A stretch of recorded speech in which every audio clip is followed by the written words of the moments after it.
Shalom, devosi bilangan 24, ayat yang ke-10 sampai 25, demikian firman Tuhan.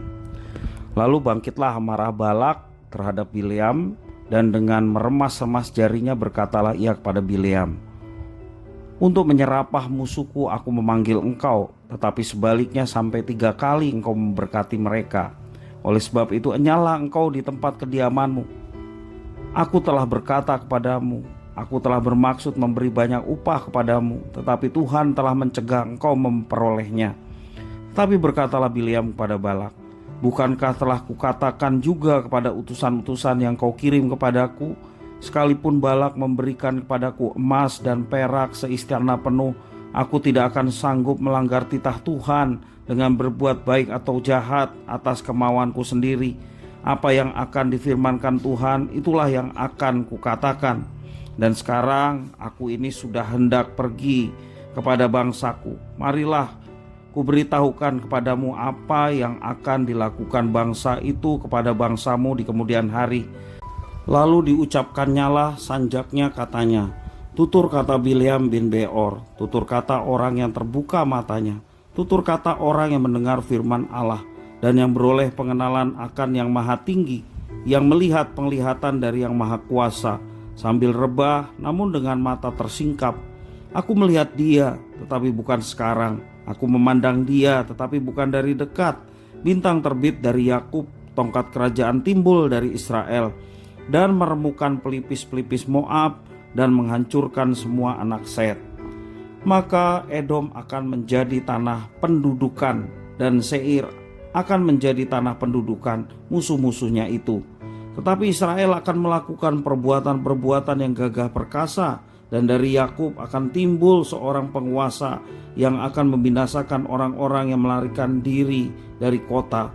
Ketika ia melihat orang Amalek, diucapkannyalah sanjaknya katanya, yang pertama di antara bangsa-bangsa ialah Amalek, tetapi akhirnya ia akan sampai kepada kebinasaan. Ketika ia melihat orang Keni, diucapkannyalah sanjaknya katanya, kokoh tempat kediamanmu, tertaruh di atas bukit batu sarangmu. Namun orang Keni akan hapus. Berapa lama lagi maka Asyur akan menawan engkau. Diucapkannyalah juga sanjaknya katanya, celaka siapakah yang akan hidup apabila Allah melakukan hal itu. Tetapi kapal-kapal akan datang dari pantai orang Kitim. Mereka akan menindas Asyur dan menindas Heber. Lalu ia pun juga akan sampai kepada kebinasaan. Lalu bersiaplah Bileam dan pulang ke tempat kediamannya, dan Balak pun pergilah juga. Demikian firman Tuhan. Tuhan Allah itu selalu konsisten terhadap janjinya. Ketika memanggil Abram keluar dari tanah Ur, Tuhan berkata kepada Abram, aku akan memberkati orang-orang yang memberkati engkau, dan mengutuk orang-orang yang mengutuk engkau, dan olehmu semua kaum di muka bumi akan mendapat berkat. Itulah janji Tuhan kepada Abraham, tertulis dalam Kejadian pasal 12 ayat yang ketiga. Demikian yang terjadi pada Bileam. Dalam kepenuhan roh Allah, ia memberkati Israel menjadi bangsa yang besar. Israel akan memegang tongkat kerajaan dan berjaya di atas bangsa-bangsa lainnya. Demikian pula yang terjadi pada Balak. Mendengar perkataan Bileam, Balak pun marah besar. Ia mengusir Bileam ke tempat asalnya. Ia juga membatalkan pembayarannya kepada Bileam. Ayat 10 sampai yang 11. Meski begitu keinginannya tetap tidak terpenuhi. Apa yang Balak dapatkan justru sebuah kutukan. Melalui Bileam, Allah menyatakan apa yang akan dilakukan Israel kepada Moab, Edom, dan bangsa-bangsa lain yang di kemudian hari. Sewaktu Balak mengharapkan kehancuran bangsa Israel, justru Israel lah yang akan menghancurkan bangsa Moab. Allah sungguh menepati janjinya.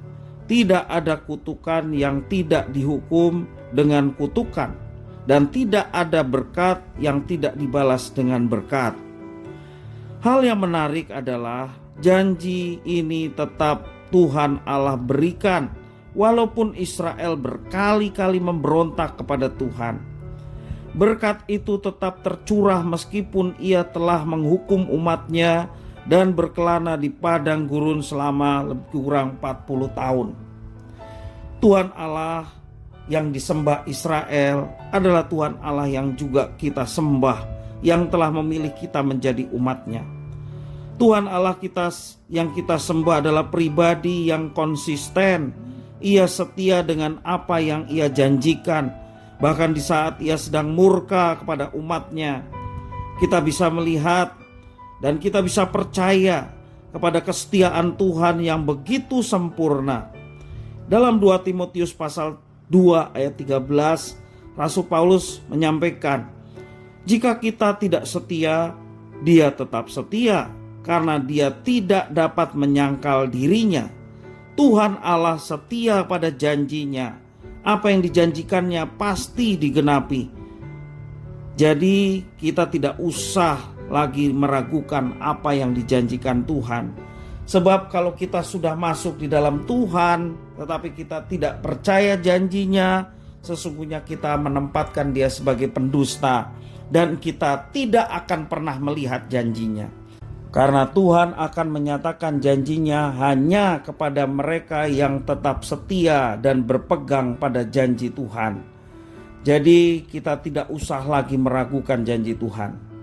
Sebab kuasa Tuhan Allah akan selalu dinyatakan di atas segala bangsa, melebihi kuasa dan ketidaksetiaan manusia. Bersyukurlah karena berkat Tuhan melimpah di dalam hidup kita. Tuhan Allah selalu hadir di dalam hidup kita, dan janji-janji dari Tuhan Allah sungguh akan ditepatinya di sepanjang hidup kita. Kekuatan kita hanyalah Tuhan. Berpeganglah pada Tuhan, percayalah bahwa kalau Tuhan berjanji pasti akan digenapi, sehingga hidup kita tentunya mengalami sukacita dan gairah semangat untuk terus melayani Tuhan sepanjang hidup kita. Percayalah kepada Tuhan, percayalah kepada janjinya, maka kita akan melihat janji Tuhan yang besar itu akan dinyatakan kepada kita sekalian. Tuhan Yesus memberkati.